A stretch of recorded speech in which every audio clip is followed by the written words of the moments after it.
Saturday சண்டேனாலே எப்போவும் non veg special தான். அதுலேயும் இன்னும் கொஞ்சம் ஸ்பெஷலாக இருக்கட்டுமே இந்த வாட்டி வேறு இடத்துல சமைச்சோம். Welcome to our channel PV for our. நான் உங்கள் ஜோவாங்க வீடியோக்குள்ளே போகலாம். பாத்திரம் காஞ்சதும் எண்ணெய், கடுகு, கருவேப்பிலை, வெந்தயம், வெங்காயம், தக்காளி இது எல்லாத்தையும் போட்டு வதக்கியாச்சு. நான் வீடியோ எடுக்கிறதுக்குள்ளேயே எங்கள் அக்கா தக்காளியை போட்டால் அதனால் திருப்பி எடுத்துகிட்டு திருப்பி தான் போட்டோம். இதெல்லாம் வதங்கினதுக்கப்புறம் மசாலா, புளி தண்ணி, தேங்காய் இது எல்லாத்தையும் போட்டு கொதிக்க வச்சாச்சு.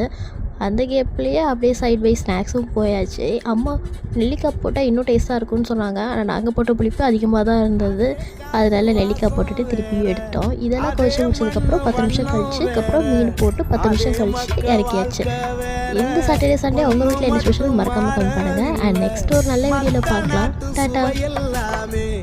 ஒத்த வேலை உடைய போல சுத்தமான நம்மூர் சுவையோ ஆத்தா தந்த உசுர போல மூட்டி